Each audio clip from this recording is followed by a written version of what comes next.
Hi, Peter. Hi, nice to meet you. Nice to meet you. I really love Dope Thief. It was like Yes, a little mini movie in each episode. I was digging that. I love So, that. Thank you. yeah, yeah, Yeah. of course. So, how did Dennis's novel get on your radar? Apple'd already optioned it, and I went in there talking about something else, I think, and they asked me if I wanted to read it. And I loved those guys. I loved how he was with Philly, and I loved that start to it. I just loved the con that they were running and the whole mindset that they built to justify what they were doing. And I thought, okay, I can springboard off this into all kinds of things. This is going to be a lot of fun. It was a lot of fun. And something else that I really liked about Thief is how you did this juxtaposition of tying in the current events with their past to give us a through line of the character, how they got to where Yeah. they are in this space without a whole lot of dialogue. And I wanted to know, I know that was probably a script thing, Yeah. but did you and Utley discuss how that was going to play out visually? We did. So the idea was like, because flashbacks sometimes can just stop all your momentum. And we said, okay, well, we don't want it to be like a real flashback. We want to stay completely in the present.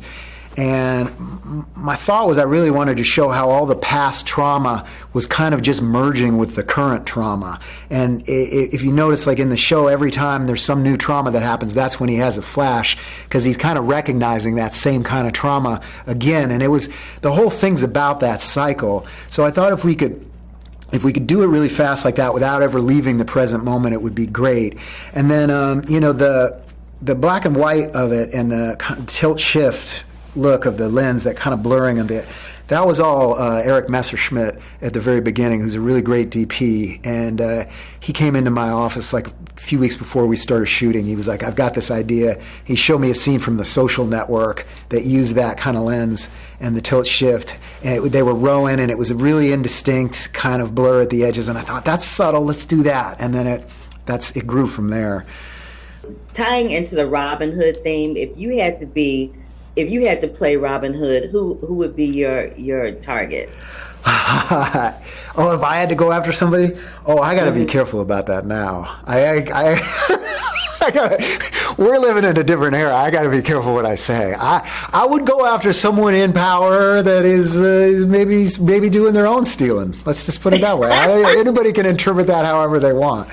I love you for that. I love you kind of circumvented around that. Yeah, Perfect. but it is what it is. What it is. I didn't say anybody specifically. It would be somebody who deserves to be stolen from. Is what I would do. We live in there's a lot of kleptocracy going on all over the world right now, not just here. So, yeah. Absolutely. Absolutely. Well, I think that's my time. And I just want to tell you, I appreciate you. I'm looking forward to talking to you in the future about some other projects. But Dope Thief was really dope. Thank you so much. I hope I get to talk to you again. Appreciate it. Yeah, absolutely. One episode, though, that this made me laugh out loud, but made me think. And I want to get your thoughts on it. Where Ray's character is talking to you, Nesta, as Michelle, and I forget what it is you say to him, but he says, "Oh, you got that black mama voice," right? And everybody has a mother, and everybody knows that voice when they're talking to us on the phone that they mean business. Can you remember a time, ladies, where your mama spoke to you and you knew you were in deep crap? Of course. I had the opposite. It's when she didn't speak that you knew. That's even tougher. Scary. That's scary. My mother would do that. She would just look at you. Exactly. She would just look at you, and you knew it was curtains for you at that moment. Yes. Nessa, did right. you have a specific moment? I was kind of just rattling off. I was doing my texts for the first time. I had to be like 18 or 19 years old, and she was on the phone with me. She was listening, and I didn't realize this at the time, but I was doing my texts all completely wrong. And the way that her voice switched to basically like being like, "Now I need you to listen to me. Do not ever do that again. This is how you do your texts. And I'm not going to do them for you, but you need to walk to whatever, TD Block. I don't know if you guys even have that here in America, but Yeah, she definitely had the switch is very, very quick, and you can hear it, especially on the phone as an adult. You become more sensitive to it, I think.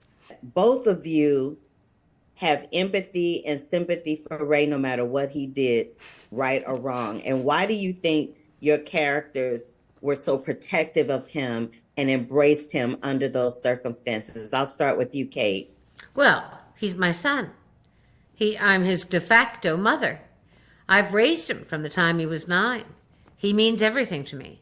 He defines my life, and he certainly defines my capacity as a human being. So whether or not I'm raising my voice to him or slapping him around or laughing or screaming is actually beside the point. I think the audience can read immediately that she would take the first bullet for this guy. And she would. Well, I think she sees a beauty in Ray, which is such a fantastic element of the show. Is I think as an audience and as viewers, we see so much goodness in Ray, and Brian plays him with such a sensitivity that you can't help but love him and be rooting for him the whole time, even though, of course, like every good main character, he makes a lot of mistakes and does the wrong thing. And so I think that Michelle just sees that. She sees what we all see in him when we watch the show, and is trying to have him see that in himself as well.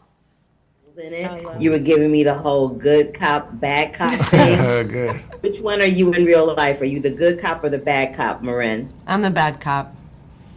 Really? Yeah. And I'm a goober cop. I am a goober. I'm not like Mark Nader. I am the goober cop. I love to drop a hammer. I really do. I love to just be like, we're not taking it anymore. Yeah. What do you think about what do you think makes a dope so a thief so dope that they develop a Robin Hood mentality? What do you think it is that makes someone want to go that route as opposed to just doing the whole crime thing on their own for themselves? There's like nature versus nurture, right? So like if they've had some experience with love and trust in their life, and also just some people, I think the size of someone's heart and how tender their heart is. And I think that these two boneheads in this show, two of the boneheads in this show, I should say, but Manny and Ray in particular, I think they both have really big, tender hearts, and I think they both have some real love in their lives.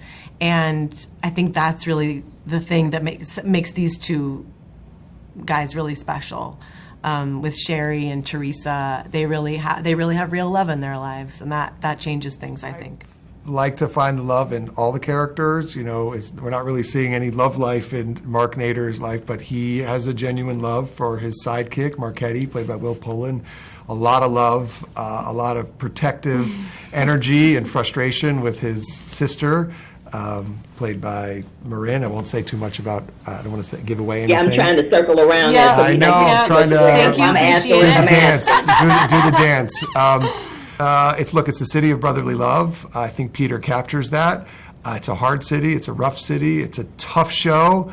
But at the heart of it is a ton of lonely people trying to do right.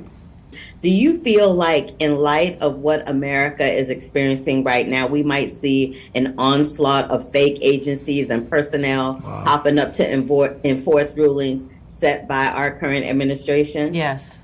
That was quick. I feel like we already are. I think I just got 15 scam texts this morning saying, I think that we have to really be on our guard. We already are. We've been here before, and it's worse now. And I think we just got to take care of each other as best we can. And that's something. Talking about this show, we were talking a little bit about how these are people that have found themselves in this kind of makeshift family, and they really have to ultimately try to save each other's lives. And I think about that a lot these days. Here and abroad, there are things happening that I never thought I'd see in my lifetime. And so it only, not to sound hokey, but it only makes me want to dig into the gratitude even more. I get to sit here with you next to Marin and tell the show about Philadelphia and all of its trials and tribulations. So, you know, moment to moment, as an actor, we can do our best to reflect something. So, yeah, there's a lot of sadness around and a lot of challenges. You just look to the love. And I think that is the perfect place to end. That was wonderfully and beautifully said on both of your parts. Thank you so much for your roles in Dope Thief. Y'all were, like, no pun intended, but y'all were dope. Yay! Appreciate it. Appreciate you. I'll see you next time. Okay. Bye.